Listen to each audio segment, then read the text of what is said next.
당신이 기다려온 노인복지 34만 원. 더 이상 받지 못하게 될 수도 있습니다.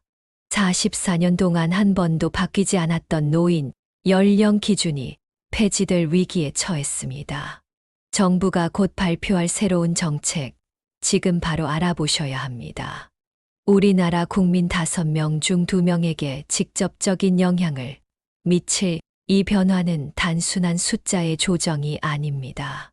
여러분의 실질적인 삶, 그리고 매달 받는 생활비에 직결된 문제입니다. 영상을 끝까지 시청하시면 변화하는 제도 속에서도 여러분의 노후를 지키는 방법을 찾으실 수 있습니다. 시작하기 전 이 정보가 도움될 것 같다면 잠시 구독과 좋아요 버튼을 눌러주세요. 영상 좌측 하단의 구독 버튼과 엄지 모양의 좋아요 버튼을 누르시면 더 많은 어르신들에게 이 중요한 정보를 전달하는 데 큰 도움이 됩니다. 김영수 씨는 작년에 65세가 되어 기초연금을 받기 시작했습니다. 매월 34만 원의 정부 지원금은 그의 생활에 큰 도움이 되었습니다. 월세 50만 원의 각종 공과금, 약값까지 내고 나면 남는 것이 거의 없었던 그에게 기초연금은 마지막 안전망이었습니다. 연금 덕분에 이제 약값 걱정은 안 해도 됩니다. 가끔은 손녀에게 용돈도 줄 수 있어요. 김 씨의 작은 행복이었습니다. 하지만 이제 그런 행복마저 사라질 위기에 처했습니다. 5월부터 시행될 새로운 정책으로 인해 김 씨는 더 이상 노인으로 인정받지 못할 수도 있기 때문입니다. 1981년부터 44년 동안 한 번도 바뀌지 않았던 노인 연령 기준. 만 65세가 곧 역사 속으로 사라질 수 있습니다. 우리나라는 이미 고령 인구가 전체 인구의 20%를 차지하는 초고령화 사회에 진입했습니다. 이에 따라 정부는 노인 연령 기준을 현재 65세에서 최대 75세까지 상향 조정하는 방안을 논의 중입니다. 이 변화는 기초연금뿐만 아니라 경로우대제도, 노인 맞춤 돌봄 서비스, 노인 일자리 사업 등 다양한 복지 혜택에 영향을 미칠 예정입니다. 기준 연령이 상향 조정되면 앞으로 2년 동안 약 13조 원에 달하는 정부 예산이 절감되지만 그 부담은 고스란히 여러분의 몫이 됩니다. 이 영상에서는 이러한 변화 속에서도 여러분이 놓치지 말아야 할 중요한 정부 지원, 정책과 대응 방안에 대해 상세히 알려드리겠습니다. 더 이상 혜택을 놓치지 마세요. 어머, 이제 65세는 노인도 아니라는구나. 그럼 난 뭐지? 경기도 수원에 사는 박순자 씨는 뉴스를 보며 한숨을 내쉬었습니다. 그녀처럼 많은 분들이 혼란스러워하고 계십니다. 우리나라의 인구 구조는 지금 급격히 변화하고 있습니다. 2000년대 초반만 해도 65세 이상 인구는 전체의 7%에 불과했지만 현재는 20%를 넘어섰습니다. 이것이 바로 초고령화 사회입니다. 통계청에 따르면 2025년에는 65세 이상 인구가 1000만 명을 넘어서고 2050년에는 전체 인구의 40%에 육박할 것으로 예상됩니다. 이러한 급격한 고령화는 정부 정책에도 큰 변화를 가져오고 있습니다. 그 중심에 바로 노인 연령 기준이 있습니다. 1981년에 제정된 노인복지법은 노인의 기준을 만 65세 이상으로 정했습니다. 그 당시 우리나라 평균 수명은 남성 63세, 여성 69세였습니다. 65세는 이미 평균 수명을 넘긴 말 그대로 노인이었습니다. 하지만 44년이 지난 지금 상황은 완전히 달라졌습니다. 현재 우리나라 평균 수명은 83.5세로 OECD 국가 중 상위권입니다. 많은 분들이 65세에도 건강하고 활발한 사회생활을 하고 계십니다. 이러한 변화를 반영해 정부는 노인 연령 기준을 상향 조정하는 방안을 검토하고 있습니다. 보건복지부 장관은 지난달 5월까지 발표할 노인 연령 기준 조정안은 현행 65세에서 70세 혹은 최대 75세까지 단계적으로 상향하는 내용을 담고 있다고 밝혔습니다. 여기서 눈여겨보셔야 할 점은 단계적이라는 표현입니다. 갑자기 기준이 65세에서 75세로 뛰는 것이 아니라 몇 년에 걸쳐 점진적으로 상향된다는 의미입니다.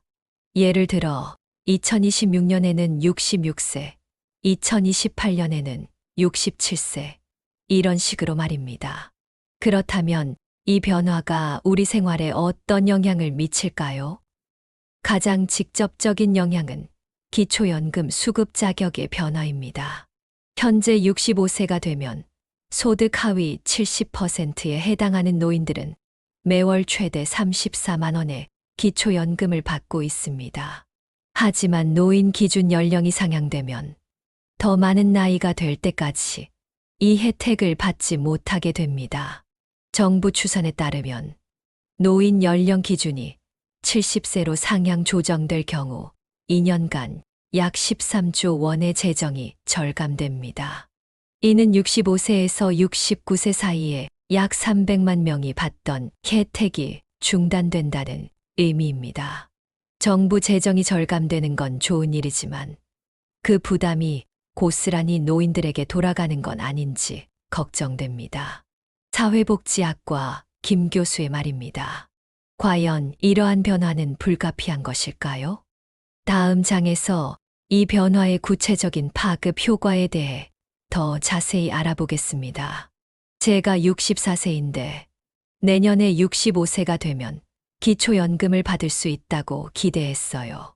그런데 갑자기 기준이 바뀐다고 하니 앞으로 5년, 10년을 더 기다려야 한다는 건가요? 경기도에 사는 최병철 씨의 이야기입니다. 그는 자영업을 하다 코로나19로 폐업하고 지금은 아르바이트로 생계를 이어가고 있습니다. 그에게 기초연금은 노후 생활의 중요한 버팀목이었습니다. 노인 연령 기준이 상향 조정되면 어떤 영향이 있을까요? 현재 65세부터 받을 수 있는 기초연금은 매월 최대 34만 원입니다. 소득 하위 70%에 해당하는 약 600만 명의 노인들이 이 혜택을 받고 있습니다. 하지만 기준 연령이 70세로 올라가면 5년 동안 이 혜택을 받지 못하게 됩니다. 65세에서 69세 사이에 약 300만 명이 영향을 받게 되는 것이죠. 경로우대 제도도 마찬가지입니다. 현재 65세 이상은 지하철, 버스 등 대중교통을 무료 또는 할인된 가격으로 이용할 수 있습니다. 박물관, 미술관 등 공공시설 이용료도 할인받고 있죠. 그러나 기준 연령이 상향되면 이러한 혜택도 더 늦은 나이가 되어야 받을 수 있게 됩니다. 이 밖에도 노인 맞춤 돌봄 서비스, 노인 일자리 사업 등 다양한 복지 혜택이 영향을 받습니다. 특히 노인 일자리 사업은 많은 어르신들의 소중한 소득원인데 이 자격마저 늦춰지게 됩니다. 왜 우리 세대가 이런 희생을 감수해야 하나요? 많은 분들이 이런 의문을 제기하고 계십니다.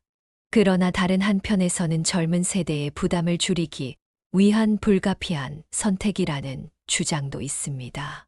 통계에 따르면 현재 우리나라 노인 빈곤율은 43.4%로 OECD 국가 중 1위입니다. 2명 중 1명의 노인이 빈곤 상태에 놓여 있다는 의미입니다. 특히 독거노인의 빈곤율은 76.5%에 달합니다. 이런 상황에서 복지 혜택이 축소된다면 더 많은 어르신들이 경제적 어려움에 처할 수 있습니다. 그렇다면 정부는 왜 이런 변화를 추진하고 있을까요? 가장 큰 이유는 급격한 인구 고령화로 인한 재정 부담입니다. 현재 추세대로라면 2050년에는 노인 1명을 부양하기 위해 생산 가능 인구 1.2명이 필요하게 됩니다. 2022년 기준 노인 복지 예산은 약 25조 원으로 전체 복지 예산의 20%를 차지합니다. 이대로 가면 2030년에는 40조 원, 2040년에는 80조 원까지 증가할 것으로 예상됩니다. 이것은 단순한 세대 간 갈등이 아닌 우리 사회의 지속 가능성에 관한 문제입니다. 그렇다고 이미 노후를 준비해온 분들의 기대를 무너뜨리는 것이 과연 옳은 방향인지는 깊이 생각해 볼 필요가 있습니다. 하지만 모든 것이 부정적인 것만은 아닙니다. 정부는 노인 연령 기준 상향과 함께 다양한 대체 지원 제도를 확대하고 있습니다. 다음 챕터에서는 여러분이 꼭 알아두셔야 할 중요한 지원 제도에 대해 알려드리겠습니다. 엄마가 혼자 사시는데 전화도 안 받으시면 너무 걱정돼요. 50대 직장인 이미영 씨의 이야기입니다. 그녀의 어머니는 78세의 연세로 혼자 살고 계시는데 최근 화장실에서 넘어져 몇 시간 동안 도움을 받지 못했습니다. 다행히 큰 부상은 없었지만 이미영 씨는 이후로 항상 불안한 마음을 안고 살게 되었습니다. 이런 상황 여러분도 걱정하고 계시지 않나요? 혹은 여러분 자신이 홀로 생활하면서 내가 갑자기 아프면 어떻게 하지? 라는 불안감을 느끼신 적이 있으신가요? 노인 연령 기준이 상향되면서 기초연금과 같은 직접적인 경제 지원은 줄어들 수 있지만 정부에서는 다른 형태의 지원 제도를 확대하고 있습니다. 그중 하나가 응급안전안심 서비스입니다. 이 서비스는 홀로 사시는 어르신들의 집에 다양한 안전장치를 설치해드리는 제도입니다. 놀라운 것은 올해부터 이 서비스의 소득 기준이 폐지되었다는 점입니다.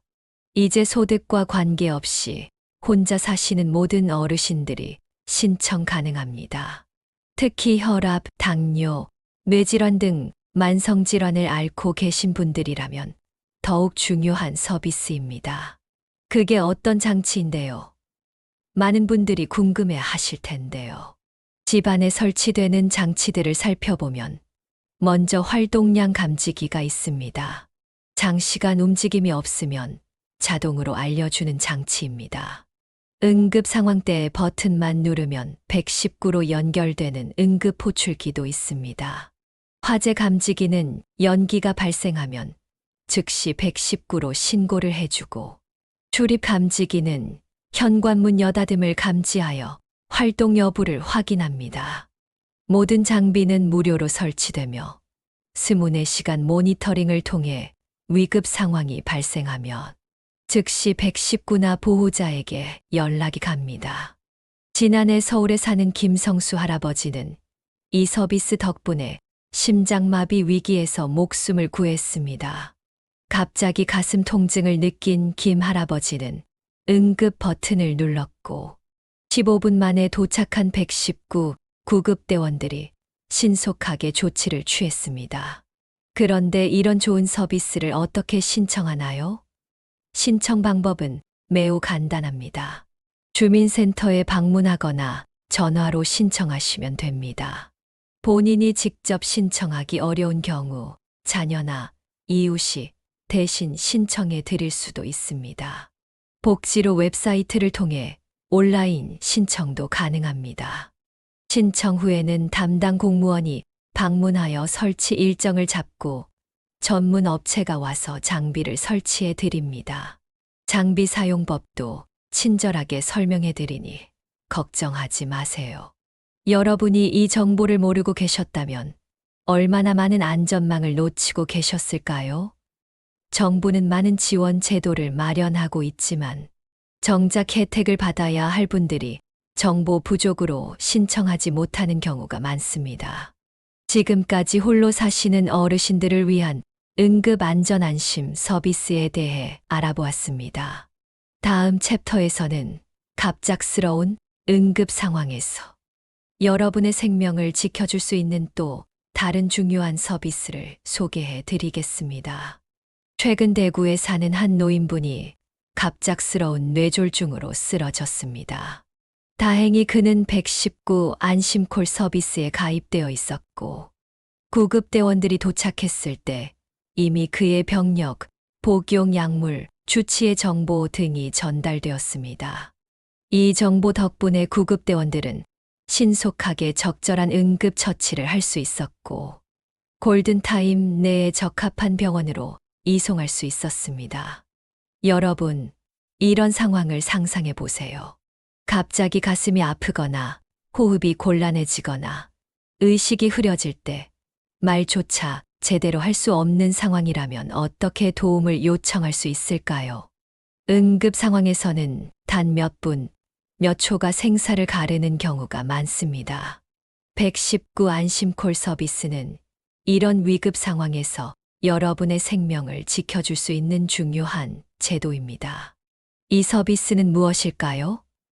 사전에 본인의 건강 정보, 복용, 약물 보호자 연락처 등을 등록해두면 119에 신고가 들어올 때 이 정보가 자동으로 구급대원에게 전달되는 시스템입니다.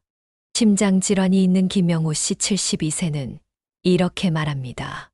예전에는 119에 전화해도 내 상태를 일일이 설명하기 어려웠어요.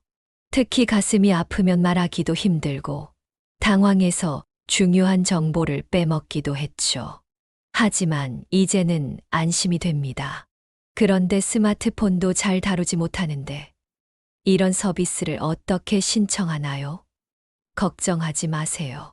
휴대폰이나 컴퓨터로 119 안심콜 누리집에 접속하여 신청할 수 있으며 본인이 직접 신청하기 어려운 경우 자녀나 사회복지사 등이 대신 신청해 드릴 수 있습니다. 신청 방법은 다음과 같습니다. 먼저 119 안심콜 웹사이트에 접속하세요. 회원 가입 후 본인 인증을 거쳐 병력, 복용 약물, 인적사항, 보호자 정보 등을 입력하시면 됩니다.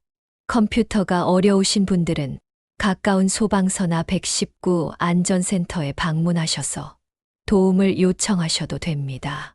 이 서비스는 특히 평소 고혈압, 당뇨, 심장질환 등의 만성질환을 앓고 계신 분들에게 더욱 중요합니다. 구급대원이 여러분의 정확한 건강 상태를 알고 적절한 초기 대응을 할 수 있기 때문입니다. 또한 등록된 보호자에게도 자동으로 응급 상황, 발생 사실이 통보되어 보호자가 신속하게 병원으로 올 수 있습니다. 통계에 따르면 뇌졸중이나 심근경색과 같은 응급 질환은 골든타임 내에 적절한 치료를 받으면 생존율이 크게 높아집니다. 심근경색의 경우 증상 발생 후 1시간 내에 치료를 받으면 생존율이 90% 이상이지만 3시간이 지나면 50% 이하로 떨어집니다. 많은 분들이 이런 서비스가 있다는 것을 모르고 계십니다. 만약 여러분이 이 정보를 놓치고 있었다면 위급 상황에서 적절한 응급 처치를 받을 기회를 잃었을 수도 있습니다. 이것이 바로 정보의 격차가 가져올 수 있는 생명의 격차입니다. 다음 챕터에서는 5월부터 바뀌게 될 노인 연령 기준 조정에 대응해 어르신들이 경제적으로 준비할 수 있는 방법에 대해 더 자세히 알아보겠습니다. 지금까지 정부의 응급 지원 서비스에 대해 알아보았습니다. 이제 노인 연령 기준 상향이라는 큰 변화 속에서 어르신들이 경제적으로 어떻게 대비할 수 있는지 살펴보겠습니다. 서울 강서구에 사는 김경순 씨 72세는 10년 전부터 노후를 철저히 준비해 왔습니다. 처음에는 막막했어요. 국민연금만으로는 부족했거든요. 하지만 포기하지 않고 여러 방법을 찾았죠. 김 씨는 지금 기초연금과 함께 노인 일자리 사업에 참여하며 매달 120만 원의 안정적인 수입을 올리고 있습니다. 노인 연령 기준이 상향되면 기초연금을 받는 시기가 늦어질 수 있지만 그 이전에도 활용할 수 있는 다양한 경제적 지원책이 있습니다. 첫째로 국민연금은 최소 10년 이상 가입하면 평생 받을 수 있는 중요한 노후 소득원입니다.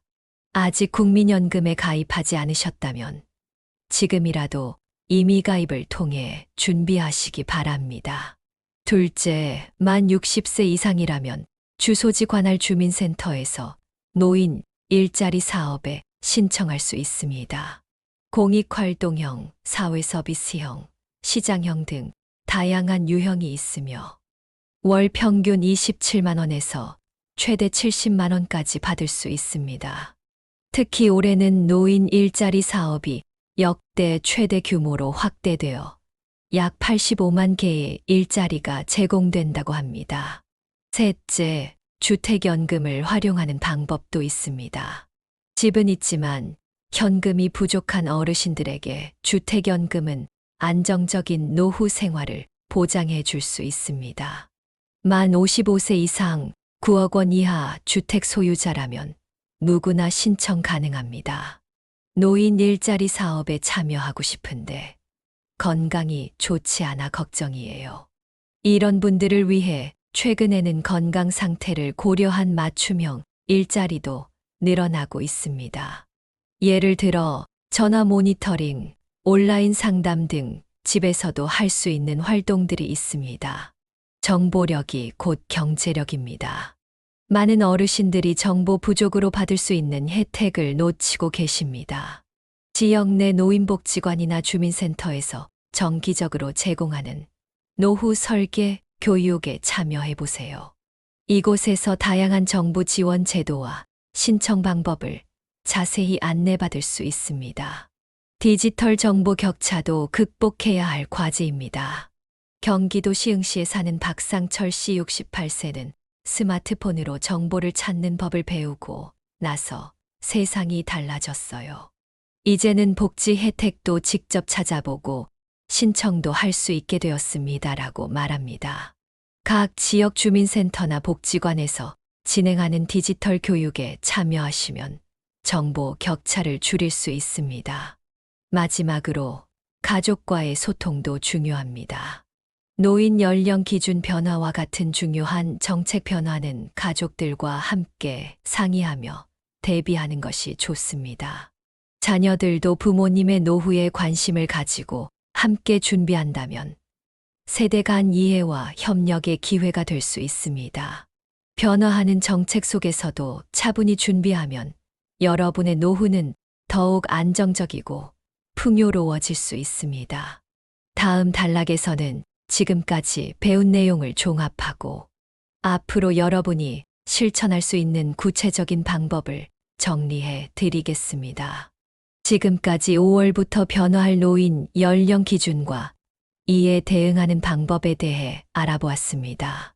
정부는 1981년부터 44년간 유지되어 온 만 65세 노인 기준을 단계적으로 최대 75세까지 상향 조정하는 방안을 5월에 발표할 예정입니다.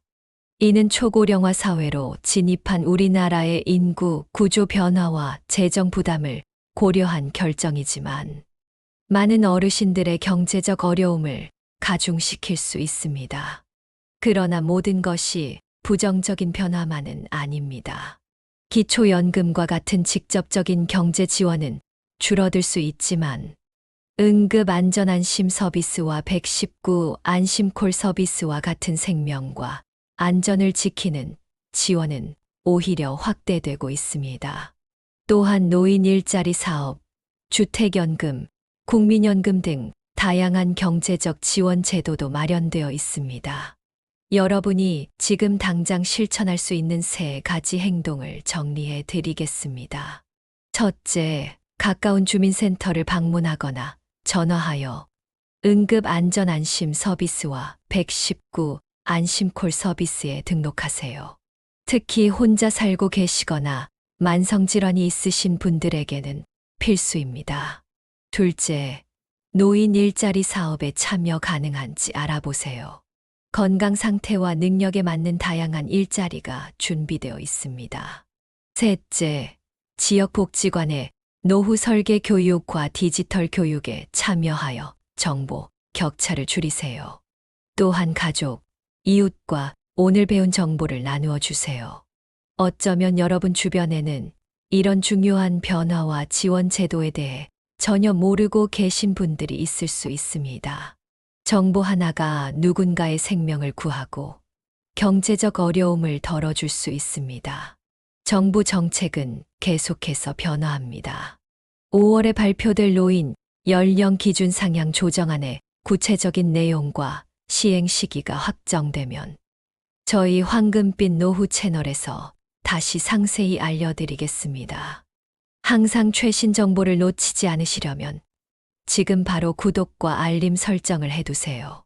구독 버튼은 영상 하단에, 알림 설정은 종 모양 아이콘을 누르시면 됩니다. 오늘 영상이 조금이라도 도움이 되셨다면 좋아요 버튼도 함께 눌러주세요. 여러분의 작은 관심이 더 많은 어르신들에게 중요한 정보를 전달하는데 큰 힘이 됩니다. 44년 만에 큰 변화가 다가오고 있지만 걱정하지 마세요.